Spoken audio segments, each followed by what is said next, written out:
Hey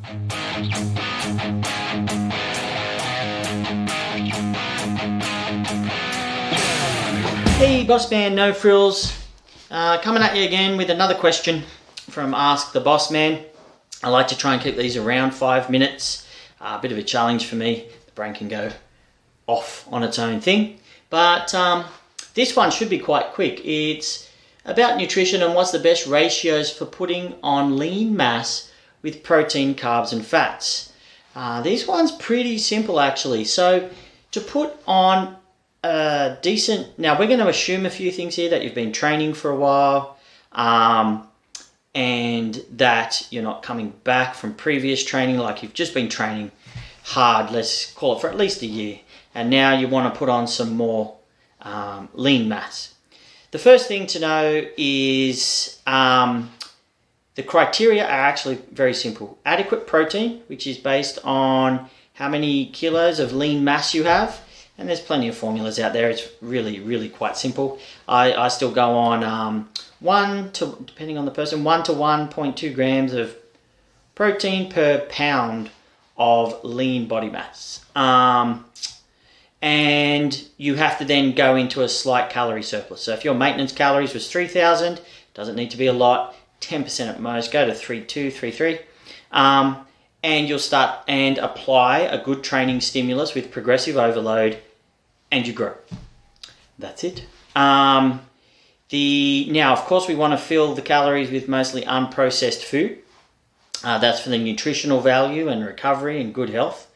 But there is no magic ratio of carbs and fats. The only thing that's bad is to try and overtly cut one out. So to go very low fat or very low carb. In the long run, short term, not a big deal. But when we're talking lean mass, going into a small calorie surplus with adequate minimum protein, hence the rest of the calories must come from carbs and fats. And if you just eat in a normal balanced fashion, they will auto-regulate themselves and figure it out.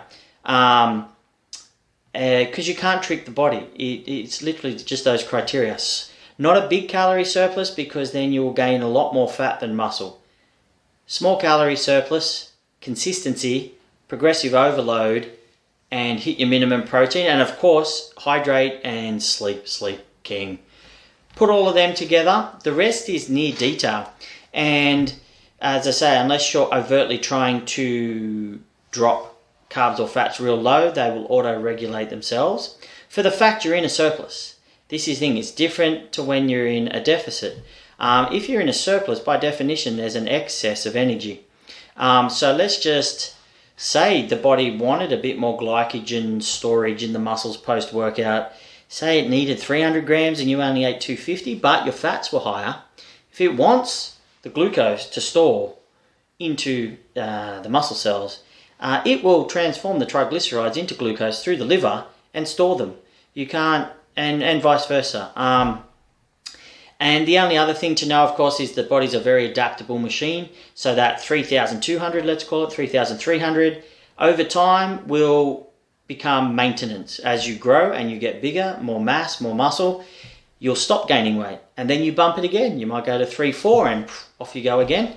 And the trick really is just incurring a small calorie surplus, because that's all that's needed.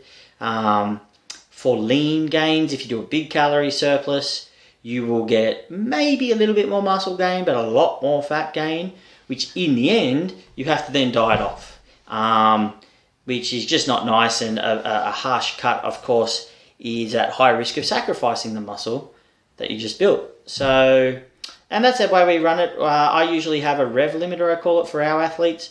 So let's just say they competed, say male bodybuilder at 5-6%, and we'll go, okay, off season we want to oscillate between 10 and 12. Stay healthy, lean, so the next cut down's good. So we'd let them reverse and be in a calorie surplus till they reach 12%, then do a mini cut, like 2 weeks, and then do a real minor surplus. They're probably in a slight surplus for like maybe 3 to 4 months, hit 12% again, mini cut it back to 10, and they stay in that range, but 90% of the time they're in that small calorie surplus, always staying lean, getting the benefits of that for growth, quality training. I do not like the saying it's 80% training and 20% diet or vice versa. No, it's 100% training, 100% nutrition. But it doesn't have to be complicated. Carb timing and all those things do come into it in a deficit because you'll be glycogen depleted, and we all know that weight training is mostly glycolytic, burning carbs for energy. But by definition, in a surplus, if your sessions are not verging on 2 hours, you don't really need to worry about pre, during, post-workout carb timing and all those things. You have enough glycogen stored for a solid bodybuilding session, say of an hour, hour and a half. Sure, have a bit of Gatorade or something during, but if it's an extended session, though, like powerlifting, and we're going for 3 hours, yes, you'd want to, say, sip on some electrolyte carb like Powerade through the whole session, just so you don't nosedive at the arse end of your workout.